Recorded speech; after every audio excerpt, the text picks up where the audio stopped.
행복한 안식일입니다. 예, 성전에 오신 분들을 환영합니다. 제가 장기동에 와서 처음 맞는 추석인데 생각보다 많은 분들이 오셨어요. 그래서 인사하시는 표정이 아주 밝습니다. 예, 성전에 오시니까 좋으시죠? 예, 우리 함께 부른 찬미가 208장인데 주의 나팔 소리 나고 세상 끝이 이르면 그랬습니다.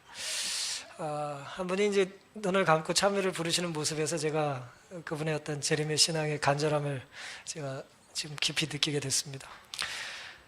성도 호명하실 때에, 호명이 뭡니까?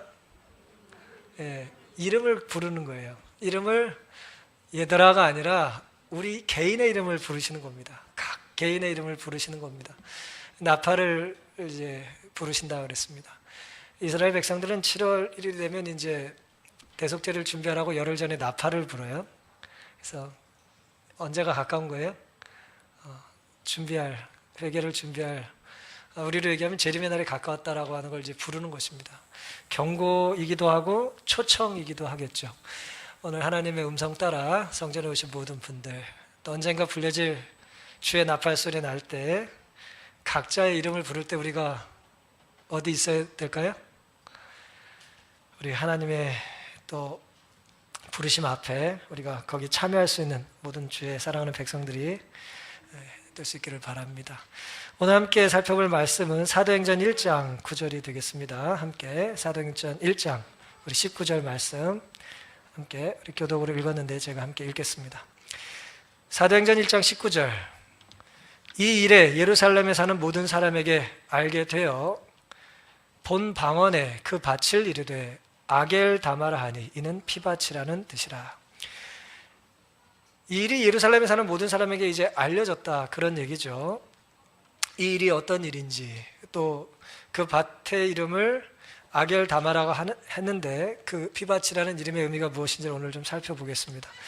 사도행전 1장은 이제 사도교회, 이제 예수님께서 세우신 교회의 시작을 이야기하고 있는데, 이제 사도행전 전반부에는 이제 성령의 충만함을 받아서 사도들이 이제 회심을 다시 경험하고 교회 지도자로 이제 재신임을 받은 베드로가 좀 주축을 이루고요. 후반부에 가면은 이제 바울이 교회 지도자로 우뚝 세워진 모습을 보게 됩니다. 사도행전 1장의 이제 사실은 본문의 이제 배경은 먼저 시작은 베드로의 설교에 있습니다.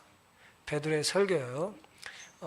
그 내용은 이제 12사도 중에 한 사람인 유다가 예수님을 배신하고 이제 없어졌기 때문에 그 빈자리를 채워야 될 필요성을 이제 베드로가 이제 설명하면서 이 말씀이 시작이 됩니다.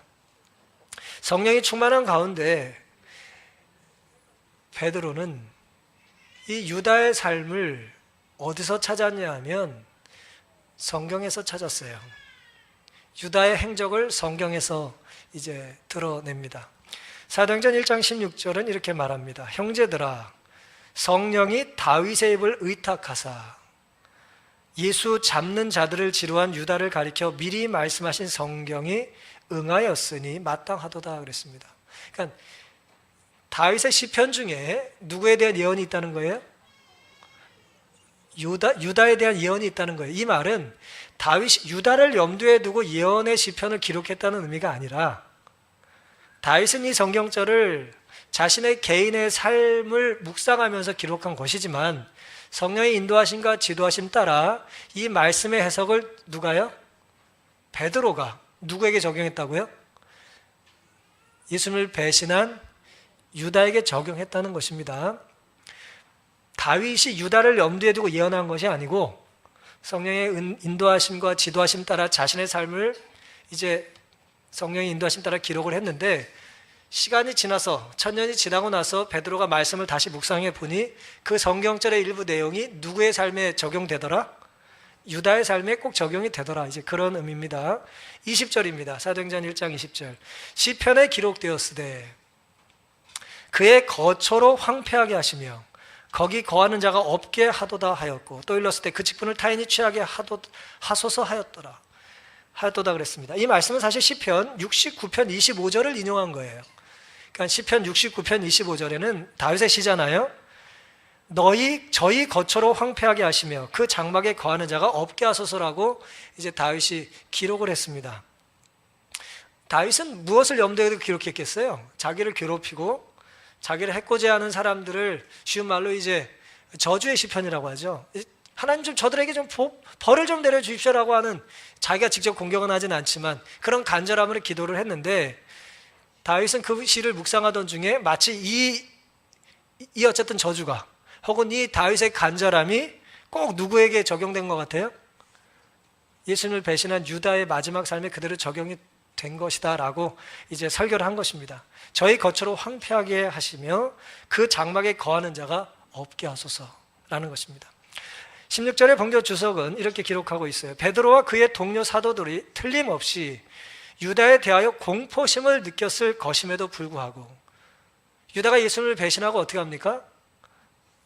자살하잖아요. 그렇죠? 그러니까 바로 전까지 자기들과 함께 생활하던 유다가, 며칠 전까지 예수님을 따라다니던 유다가 예수님을 배신하고 나무에 목이 마다 죽었는데 또 떨어지니 그 자신의 몸이 다 이제 해체가 되고 개들이 그것을 먹었다고 성경이 말하잖아요. 그런 모습을 보고 얼마나 두려웠겠어요. 그 공포심을 느꼈을 것임에도 불구하고 베드로와 동료들은 유다를 비난한 내용이 없다 그랬어요. 그러니까 사실을 나열한 것이지 비난한 것이 아니라는 거예요. 베드로는 유다에 대한 판단을 하나님의 손에 맡겼다 그랬어요.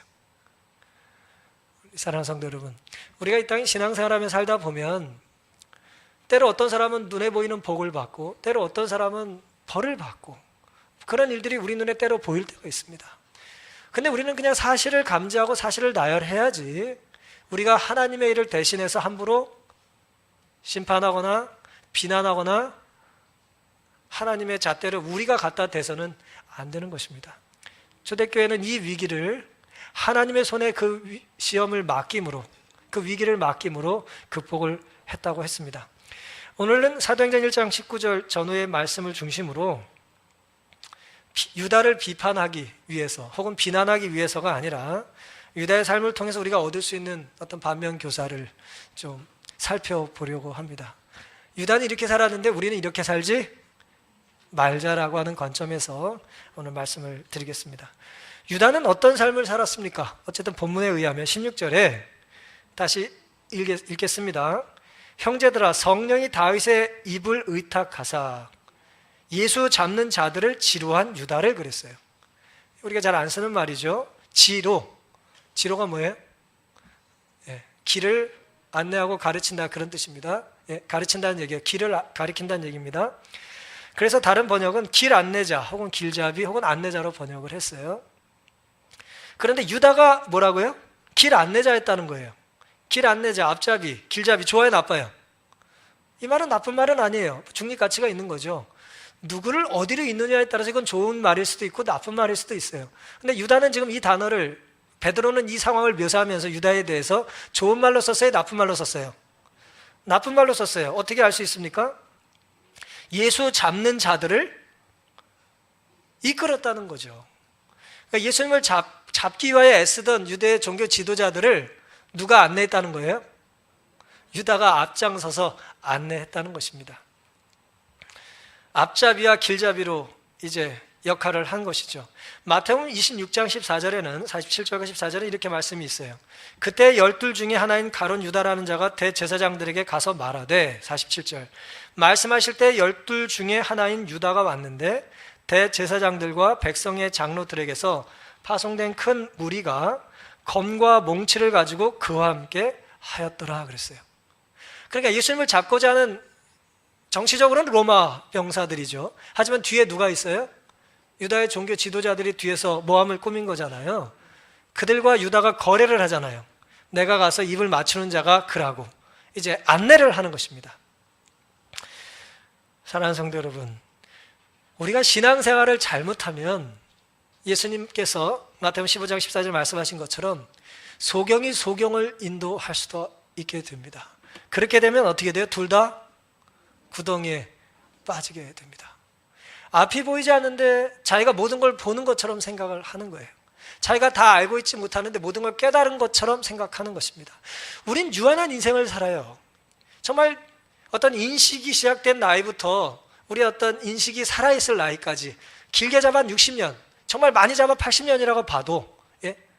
혹은 90년, 100년을 살아도 우리의 인식이 정말 명민해서 분별력이 있고 판단력이 있고, 그런 시간을 우리가 100년으로 잡아도 우리의 경험이라는 것은 영원한 시간에 비해서, 하나님의 무한한 지혜에 비해서 너무나 제한적이고 짧은 것입니다.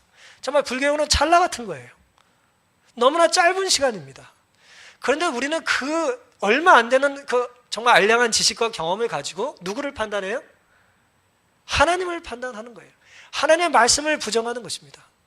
내가 살아보니 자꾸 그러면서 우리가 하나님을 대적하는 경우가 있어요. 짧은 경험을 가지고, 짧은 성경의 지식을 가지고, 성경 한 면 읽고 나면 성경을 다 아는 것처럼, 내가 성경을 읽어봤다고. 성경을 한 번 읽으면 알 수 있어요? 성경을 100번 읽으면 알 수 있습니까? 어림도 없습니다, 여러분. 성경을 1000번을 읽고 10,000번을 읽은들 우리가 하나님을 어떻게 다 알겠어요?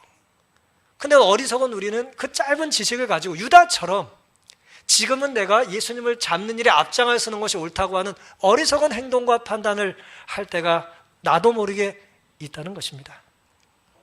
우리가 행동을 잘못하면 주님을 따르는 대신에 사단을 따르는 무리의 선봉장에 설 수가 있어요. 우리의 행동과 우리의 신앙과 우리의 표현과 우리의 시선이 나도 모르게 예수님을 높이는 것이 아니라 예수님을 대적하는 앞잡이가 될 수도 있다는 것입니다. 만약 우리들이 사람들을 구원하기 위해 주님께로 인도할 책임을 다하고 있지 않다면 우리의 삶의 마지막에 우리가 뛰어서 우리가 맹렬히 추구했던 그 가치의 결국이 주님을 함께 찬양하는 성도를 호명할 때, 그 나팔소리 부를 때 그 구원의 대열에 내가 있는 것이 아니라 어디에 있겠어요? 주님을 대적하는 악한 무리 중에 우리가 있게 될 수도 있다는 것입니다. 사도행전 1장 16절에 본교 주석은 이렇게 주석을 했습니다. 얼마나 두려운 직분상의 변화인가 그랬어요.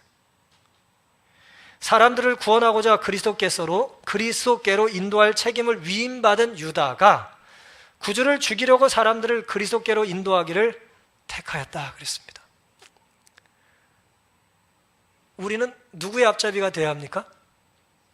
예수님을 소개하는 삶의, 그런 사역의, 그런 사명의 앞잡이들로 살아야 돼요.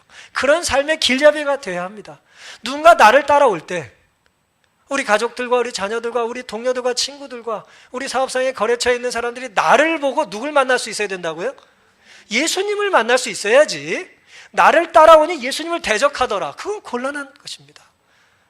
오늘 우리가 따르지 말아야 될 유다의 첫 번째 모습은 예수 잡는 자들을 지도하는 삶이 아니라 예수를 소개하는, 길이요 진료 생명 되신 예수님을 소개하는 그런 믿음의 신실한 재림 성도들이 될 수 있기를 다짐하는 이 시간 되기를 간절히 바랍니다. 유다를 통해서 우리가 배우지 말아야 될 두 번째 교훈입니다. 17절과 18절인데요. 굉장히 인상적인 이제 표현이 여기에 있습니다. 이게 한글 성경 번역의 이제 묘미이기도 하는데요. 이 사람이 17절 본래 우리 수 가운데 참여하여 이 직분의 한 부분을 맡았던 자라. 이 사람이 불의의 삭스로 밭을 사고 후에 몸이 곤두박질하여 배가 터져 창자가 다 흘러나온지라. 굉장히 사실적인 묘사를 했어요. 유다가 어떻게 죽음을 맞이했는지에 대한 기술입니다. 두 가지 단어를 주목할 필요가 있어요. 첫 번째는 본래라는 말입니다. 원어 성경에는 없는 표현이에요. 하지만 한글 번역에 이제 과거에 그가 그랬다라고 하는 걸 묘사하기 위해서 본래라는 단어를 첨부했습니다. 그가 본래라는 표현과 18절에 뭐예요? 후회라고 하는 이 두 단어를 좀 우리가 묵상해 볼 필요가 있습니다. 매우 중요한 통찰을 우리에게 주고 있어요. 유다는 본래 12제자 중 하나였죠? 맞습니까? 본래 그는 12제자 중에 하나였어요. 그런데 우리가 복음서와 화이트의 시대 소망을 자세히 살펴보면 예수님이 12제자를 한꺼번에 부르지 않았잖아요. 그렇죠? 처음에 부른 제자가 있고 간헐적으로 시간이 지나서 띄엄띄엄 제자들을 부르셨어요. 근데 흥미롭게도 성경을 아무리 살펴봐도 유다를 부르신 기록이 죄송하지만 성경에 없어요. 성경의 네 복음서의 저자 누구도 예수님이 유다를 불렀다고 기록하고 있지 않아요. 그냥 유다가 예수님의 제자로 기록이 되어 있는 것이지 부른 기록이 없어요. 그에겐 부르신 적이 없다는 얘기입니다. 이 설명을 우리가 궁금한데 답을 모르겠는데 시대소망은 이렇게 설명을 해두셨어요. 그는 크신 선생님을 사랑하였으며 그분과 함께 있기를 간절히 사모했다. 유다 얘기입니다. 그는 자기의 품성과 생애가 변화되기를 바랐고 자기 자신을 예수님과 연합함으로 그 같은 경험을 하고 싶어 했다. 구주께서는 유다를 거절하지 않으셨다. 그분은 12 중에 한 자리를 유다에게 주셨다 그랬어요. 그러니까 달라고 하니 줬다 그 얘기예요. 그 다음에 예수께서 제자들을 안수하시기 위하여 준비하실 때에 부름을 받지 않았던 자가 제자들 사이에 끼려고 힘썼다 그랬어요. 예수님이 부르지 않았는데 자기가 끼려고 애를 썼다는 거예요. 그는 가론 유다로서 그리스도를 따르는 자라고 공언한 사람이었다. 그러니까 예수님의 제자가 되고 싶었던 거예요. 막 그냥 간절히 폼나니까 예수님의 인기가 높아질 것 같고 뭐 위대한 능력을 가지고 계시니까 유다가 똑똑한 사람이니까 판단하면 뭐예요? 어떤 선생님보다 유다의 예수님의 문화생이 되는 게 나을 것 같이 생각을 한 것이죠. 그가 이제 앞으로 나와서 제자들의 이 핵심적인 모임에 한 자리를 차지하게 해달라고 간청했다 그랬어요. 제자들은 유다가 그들의 동료가 되기를 심히 원했다 그랬어요. 좀 부족한 사람들이 11명 모여있는데 누가 와요? 뭐 처음에 11명이 다 뽑히고 왔는지 그 사이에 왔는지 잘 모르겠습니다만 시차를 어쨌든 처음에 제자가들이 모였는데 우리와 급이 다른 유다는 키가 컸다 그랬어요. 시대성에 보면 아주 키가 크고 저는 유다가 아닙니다. 키가 크고 아주 잘난 사람이라고 그랬어요. 그러니까 키도 훌쩍 크죠. 공부도 잘하고 똑똑한 사람이죠. 우리와 달라. 근데 그 사람이 지금 우리 안에 뭐 하고 싶어요? 들어오고 싶어 하는 거예요. 그러니 제자들 생각이 어때요? 좀 제자 좀 들어오게 해주세요 이렇게. 그럼 어떤 생각이 들어요? 내 덕에 유다가 제자가 됐으면 내가 뭐예요? 유다에게 힘 좀 줄 수 있잖아요. 여러 면에서 제자들이 유다를 자신들의 동료로 맞이하고 싶어서 예수님을 설득했다는 거예요.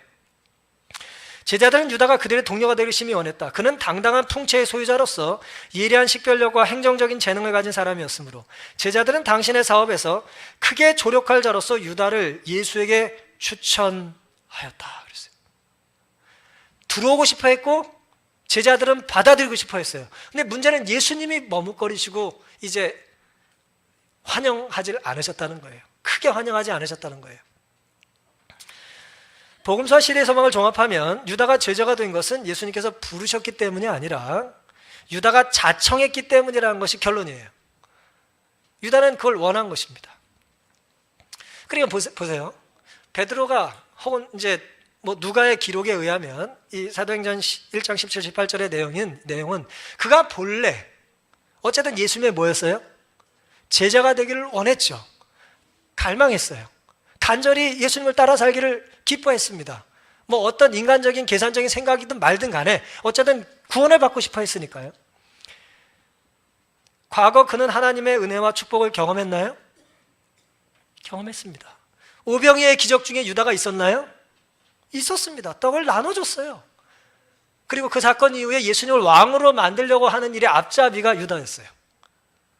병자를 고치고 귀신을 내쫓는 일에 유다가 그런 체험을 했습니까? 했습니다. 예수의 말씀대로 살면 어떤 일이 벌어지는 유다는 알았어요. 부자 청년이 왔다가 예수님이 내보냈을 때 내 걸 다 팔라고 했을 때 안타까워했던 사람이 누구예요? 유다였어요. 마리아가 옥합을 예수님께 깨서 예수님의 머리와 발까지 다 흘려보내고 300데나리온이나 되는 그것을 예수님께 드렸을 때 그걸 허비하고 낭비했다고 책망했던 사람이 누구예요? 그게 유다예요. 유다는 원래 예수님께 나아가서 예수님의 제자가 되기를 간절히 원했던 사람이지만 그 마음속에 있는 탐욕과 탐심을 극복하지 못하고 그 죄악이 자기를 이기려고 할 때에 투정하는 일을 하지 않고 받아들임으로 그는 이후에 예수님을 대적하는 사람이 되고 만 것입니다. 우리의 삶에도 본래라고 하는 시간과 후회라고 하는 시차에 오늘 우리의 삶의 모습이 놓여 있어요. 우리의 삶이 다 했을 때 우리에 대한 본래라고 하는 단어로 시작되는, 기술되는 우리의 삶에 대한 묘사가 있을 것이고, 후회라고 하는 단어로 시작되는 우리의 삶의 모습과 서술과 기술이 있을 것입니다. 본래 부름받은 정로에서 벗어나 이리저리 기웃거리면서 이탈하지 말아야 합니다.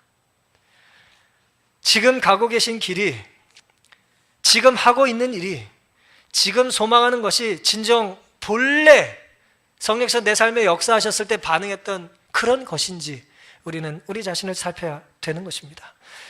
주님은 우리를 살리라고 해서 이 교회로 인도하신 것이지 사람을 내쫓으라고 우리를 이곳으로 인도하신 것이 아닙니다. 주님과 동행하며 연약한 사람을 섬기라고 우리를 부르신 것이지 본래 안타깝게도 유다처럼 후에 그렇게 살지 않은 사람처럼 기록되라고 우리를 예수님의 자녀로 받아주신 것이 아닌 것입니다. 성경은 이 유다를 본래 이 직분의 한 부분을 맡았던 자라고 기록해요. 얼마나 놀라운 직분입니까? 병든 자를 고치고 귀신을 내쫓고 가난한 자, 외로운 자에게 친구가 되고 먹을 것을 나눠줄 수 있는 그 위대한 하나님의 복음 사역자로 유다를 본래 부르셨지만, 혹은 오겠다는 걸 허락하셨지만, 그의 의지가 자신의 치명적인 약점인 탐욕을 말씀 안에, 원칙 안에, 계명 안에, 하나님의 성령의 인도하심 안에 굴복하지 않고 투정하지 않고 싸움하지 않았기 때문에 본래의 부르심에서 멀리 떨어져 주님을 대적하는 사람으로 삶을 마감하게 된 것입니다.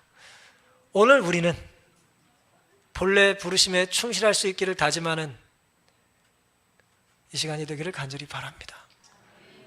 후에는 이전보다 더 뜨거운 열심과 헌신을 가지고 부르심에 충실했다라고 하는 그런 위대한 평가가, 예수님의 칭찬이 우리에게 있게 되기를 간절히 바랍니다.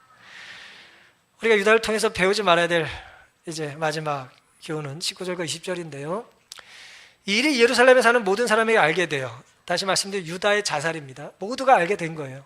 그의 죽음이 모두에게 알려진 것입니다. 본 방언에, 다시 말씀드리면 이 글을 지금 기록하고 있는 누가요. 사도행전 누가가 기록했잖아요. 누가복음과 함께. 누가는 본 방언이라고 하는 표현을 쓴 걸 봐서는 그 밭을 행하되 아겔다마라니, 이는 피밭이라는 뜻이다. 이 말은 방언, 본토 방언 사람들이 쓰는 말이라는 얘기예요. 이 말은 누가는 누가 아니라는 거예요. 유대인이 아니라 그런 뜻입니다. 20절, 시편에 기록하였으되 그의 거처로 황폐하게 하시며 거기 거하는 자가 없게 하소서. 우리가 아까 살펴봤죠. 또 일렀으되 그 직분을 타인이 취하게 하소서 하였다 그랬습니다. 오늘 유다를 통해서 우리가 배우지 말아야 될 하나의 교훈은 결론적으로 아겔다마라고 하는 이 각자의 삶 속에 있는 이 탐욕에 대한 상징적인 이제 표현입니다. 이 본 방언의 아겔다마라고 하는 말은 아람어예요. 아람어라는 것은 이제 시리아 말인데, 예수님이 살던 당시에는 대부분의 유대인들이 이 아람어를 썼어요. 성경의 일부도 아람어로 기록되어 있잖아요. 그런데 왜 유대인들이 히브리 말을 안 쓰고 아람어를 썼을까? 아람어와 히브리는 거의 비슷한데요. 예루살렘을 중심으로 사는 유대인들은 히브리어를 고집해서 썼어요. 정통 히브리인이라고 이제 고집해서 썼고, 비슷한 말인 아람어를 이제 대부분의 히브리인들이, 그 당시 유대인들이 아람어를 썼어요. 갈릴리 지역에 살던 유대인들은 뭐 정통 그리스도인 히브리인이라도 할 수도 없으니까 아람어에 노출돼서 아람어를 많이 쓴 거예요. 그래서 예루살렘 중심에 살던 유대인들은 쉬운 말로 아람어를 쓰는 대부분의 유대인들을 좀 이제 경멸했다 그래요. 어쨌든 결론적인 것은 아겔다마라는 말은 이제 아람어인데 이것을 헬라 말로, 그리스 말로 음역한 거예요. 음역. 핵심은 이 말은 피밭이다 그런 뜻입니다. 다시 말씀드리면 예루살렘에 있는 모든 사람이 다 알게 되어 그 밭을 아겔다마, 피밭이라 불렀다는 거예요. 그 밭이 뭐냐 이거죠. 18절에 보면은 뭐라고 기록되어 있습니까? 이 밭의 주인이 누구예요? 이 사람이 불의의 싹스로 밭을 샀다고 그랬어요. 이 사람은 누굽니까? 유다죠. 유다가 돈을 주고 밭을 샀어요. 근데 그 밭의 이름이 뭐예요? 피밭이래요. 아겔다마라는 말인데 피밭이다 이거예요. 우리 상식적으로 생각해 보시면 제가 어떤 땅을 한 100평 샀는데, 예? 100평 샀는데 그 돈이 불의한 싹시래요. 제가 산 땅이 불의의 싹스로 산 것이고 산 땅의 이름이 뭐라고요? 피밭이라는 거예요. 그림을 좀 그려보실 수 있으시겠습니까? 유다는 그 밭을 사기 위하여 어떻게 돈을 마련한 거예요? 불의를 행함으로 그 밭을 산 거예요. 그 돈으로, 그 삭스로. 은 30으로 샀다 그 얘기예요. 예수님이 노예 값으로, 종값으로 제사장들과 거래해서 30을 받기로 했잖아요. 은 30을. 그 밭을 가지고 예를 들어 그 땅을 샀다는 거죠. 근데 사실 성경 마태복음 27장에는 유다가 그 땅을 직접 샀다고 기록하고 있질 않아요. 이렇게 기록합니다. 마태복음 27장 3절부터는 때에 예수를 판 유다가 그의 정죄됨을 보고 스스로 뉘우쳐 은 30을 대제사장과 장로들에게 도로 갖다 주며 가로되 내가 무죄한 피를 팔고 죄를 범하였도다 하니 저희가 가로되 그것이 우리에게 무슨 상관이 있느냐? 네가 당하라 하거늘 유다가 은을 성소에 던져넣고 물러가서 스스로 목매어 죽은지라. 대제사장들이 그 은을 거두며 가로되 이것은 핏값이라 성전고에 넣어둠이 옳지 않다 하고 의논한 후 이것으로 토기장이의 밭을 사서 나그네의 묘지를 삼았으니 그러므로 오늘날까지 그 밭을 피밭이라 일컫느니라 그랬습니다. 복음서의 내용과 사도행전의 내용을 좀 비교해 보면 모순된 것이 아니에요. 사도행전은 밭주인이 유다라 그랬고 마태복음은 밭을 누가 샀다 그랬어요? 제사장들이 샀다 그랬잖아요. 근데 제사장들이 그 밭을 살 때 그 돈을 누가 냈어요? 처음에 제사장들이 유다에게 30을 줬어요. 은 30을. 근데 그걸 가지고 자기의 탐욕을 챙기고 예수님이 십자가에 달릴 거라고 생각을 못 했는데 돌아가시면서까지 자기를 사랑하시고 용서하시는 어떻게 보면 무기력한 예수님을 보고 유다가 뭐예요? 회개를 하지 않고 그냥 뉘우치기만 했어요. 회개를 하지는 않았어요. 그리고 자살을 하잖아요. 자살하기 전에 그 돈을 뭐예요? 이건 무죄한 피를 판 것이기 때문에 내가 가질 수 없다 그러고 제사장에게 돌려줍니다. 그때 제사장은 그 돈을 받고 뭐예요? 이 돈은 어떻게 한다고요? 피값이라 성전고에 넣어둠이 옳지 않다. 옳지 않은 일을 하면서 또 옳지 않대요. 6월절 전에 예수님 빨리 죽여야 된다고 말한 거 아니에요? 거룩하게 6월절 지켜야 되니까. 옳지 않은 일을 많이 하면서 또 옳은 일을 안 하겠답니다. 이게 죄의 특징이에요. 결국 그래서 재무한테 돈을 안 주고 30을 이걸 가지고 토기장이 밭을 샀어요. 그리고 그 밭이 결국 누구의 무덤이 됐다는 거예요? 나그네 중에 누구요? 유다의 무덤이 됐다는 얘기예요. 유다를 거기에 묻었다 그 얘기입니다. 그러니까 사도행전에서는 뭐라고 말한 거예요? 불의의 싹스로 유다가 그 밭을 산 것이라 라고 말한 것입니다. 유다는 자책감을 느꼈고 은 30을 돌려주고 목매달아 자살합니다. 무죄한 피값이었기 때문에 그 밭은 피밭이라고 별칭이 붙어진 것입니다. 사도행전 1장 18절에 본교 주석은 이렇게 주석했어요. 유다가 자신의 보상으로 받은 것이라고는 고작 불모의 땅떼기에서 치러진 치욕스러운 매장이었다 그랬어요. 그가 일생을 그 뛰어난 이성과 지성과 재능을 다하여 추구했던 그 삶이, 그 탐욕의 결국이 고작 뭐였다고요? 토기장이의 땅떼기 한 구석텅이 매장지였다는 것입니다. 사랑하는 성도 여러분, 아겔다마라는 피밭은 유다가 무엇을 위해 살았는지, 무엇을 위해 피를 흘렸는지, 무엇을 위해 죽었는지를 보여주는 것입니다. 땅은 제사장이 샀지만 지불한 그 불의의 싹스의 주인이 유다였기 때문에 그 피밭의 주인은 누구예요? 유다입니다. 주님께서 유다에게 주셨던 그 놀라운 재능과 사명을 유다는 처참하게 허비하고 말았습니다. 우리가 그 무엇을 위해 어떻게 살든 정말 하나님과 관련이 없는 삶이라면 우린 유다와 다를 것이 없게 될 것입니다.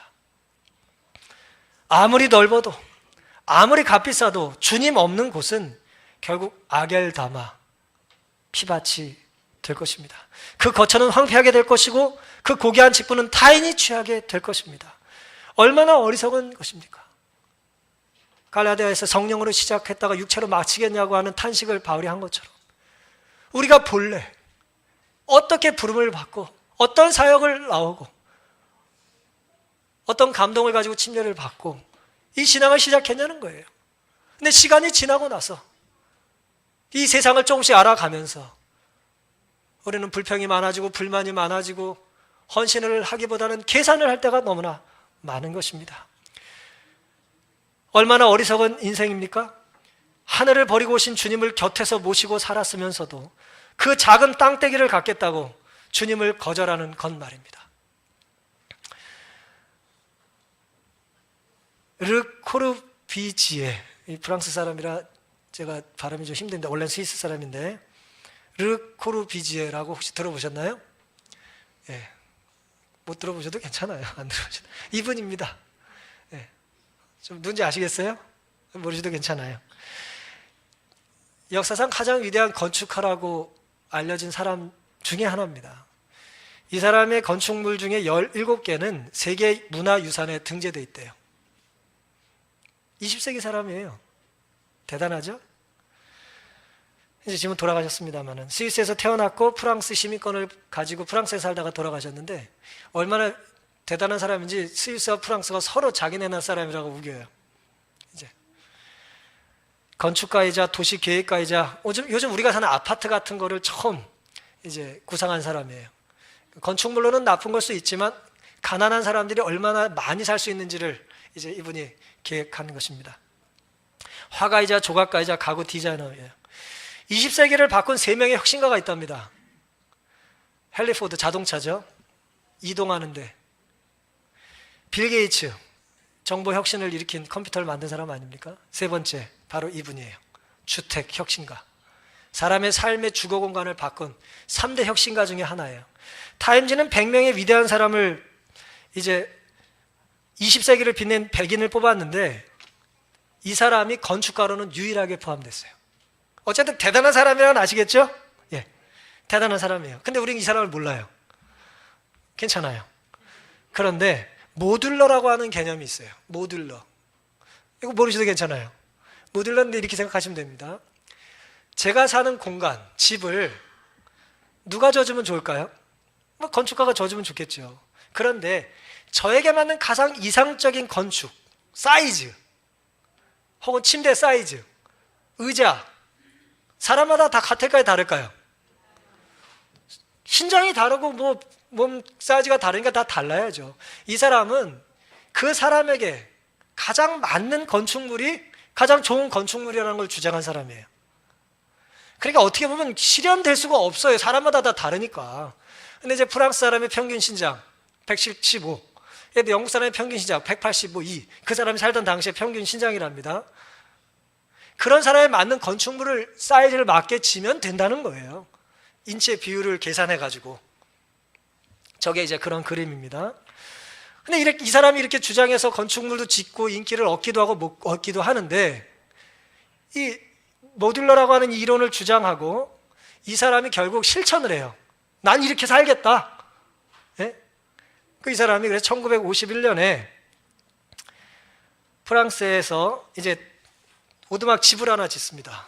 집을 하나 져요. 이 사람 내가 살기에 가장 적합한 집이다라고 하는 집의 내부입니다. 외부의 사진도 보여줄 수 있나요? 이게 외부 사진이에요. 근데 보세요. 저 집이 얼마나 크게 보이세요? 한번 상상을 해보세요. 내 삶에, 아내와 함께 사는 내 삶의 주거 공간으로 가장 이상적인 공간을 자기 평생의 철학으로 살고 구현하고 저 집에 살다가 돌아가신 분이에요. 가장 위대한 건축가가 유럽과 미국에서 수십 개 세계 문화유산으로 지정된 엄청난 건물을 지었던 위대한 건축가가 자신의 철학을 마지막으로 구현하면서 살던 집입니다. 저 집의 내부예요. 이 집의 사이즈가 얼마인지 아세요? 366 가로 세로 366이에요. 366 센치라고요. 높이가 얼마인지 아세요? 226cm입니다. 이렇게 하면 달 수 있을 만한 높이에 한 4보 정도의 걸음, 사방 좌우. 그렇게 집을 짓고 살았어요. 그 안에 자기가 만든 디자인한 침대 2개를 넣고 붙박이 옷장을 넣고 선반과 책상과 의자를 만들었어요. 거기서 연구하고 글을 쓰고 또 밥을 먹고 잠을 잤어요. 한국 사이즈로 계산하면 4평. 이 사람의 이야기는 이겁니다. 이 정도 사이즈면 내 몸에 충분한 사람이 살 만한 넓이라는 것입니다. 여러분, 우리가 다 르코르비지에 같이 살 수는 없죠. 하지만 이런 위대한 건축가가 마지막을 보내면서 우리에게 남긴 어떤 삶의 유산을 우리가 좀 주목해 볼 필요는 있지 않을까요? 대부분의 우리는 이 사람보다 작습니다, 키가. 근데 우리가 생각하는 어떤 집의 혹은 삶의 주거 공간의 넓이는 여기보다 어때요? 훨씬 넓으면서 뭐라고 말해요? 좁다고 말합니다. 불평해요. 좁아서 못 살겠다고 말합니다. 이 사람은 돈이 없어 이렇게 산 게 아니에요. 낮은 지붕 밑에서 책상과 밥상을 겸하면서 그렇게 산 거예요. 제가 이 말씀을 드린 이유를 이제 아시겠죠? 여러분, 이 사람에 비해서 성경이 남긴 유다의 마지막 삶은 얼마나 비극적이고 역설적입니까? 사람이 살기에 가장 적합한 공간은 사람이 누우면 되고 손이 닿으면 된다는 거예요. 이 정도면 된다는 거예요. 더 높아 뭐 할 거냐는 거예요. 누워서 발 안 닿으면 된다 이거죠. 먹는 식탁이 있고 공부할 수 있는 책상이 있고 겸용이면 어때요? 서로 마주 볼 수 있고. 하지만 유다는 그런 세상이 싫은 것입니다. 예수님의 이런 가르침이 싫은 거예요. 그가 소유하기를 원했던 밭, 그가 원래 꿈꾸던 밭, 그 밭은 어떤 밭이에요? 넓고 큰 것입니다. 하지만 그가 사명을 버리고 배신자가 되고 불의의 사건이 되었을 때 그는 결국 아겔다마라는 피밭의 주인이 될 수밖에 없었습니다. 우리의 사적인 혹은 공적인 공간에 예수 그리스도의 십자가가 없다면, 그리스도가 그 삶의 주인이 아니시라면 우리는 불평하며 배신했던 유다의 매장지 같은 아겔다마의 주인공이 되지 않을 거라는 확신이 누가 있겠습니까? 정말 넓은 공간을 원하신다면 하늘을 품고 사시기를 바랍니다. 진정 풍요로운 삶을 원하신다면 모든 우주의 주인 되시는, 온 우주의 창조주여 통치자 되신 하나님을 여러분의 삶의 주인으로 모시며 사시기를 간절히 바랍니다. 그래서 주님을 잡겠다는 이름의 길잡이로 살 것이 아니라 그리스도를 소개하는 본래의 사명을 끝까지 완수하며 살기를 다짐하는 우리 모두가 될 수 있기를 바라면서 오늘 말씀을 마치겠습니다.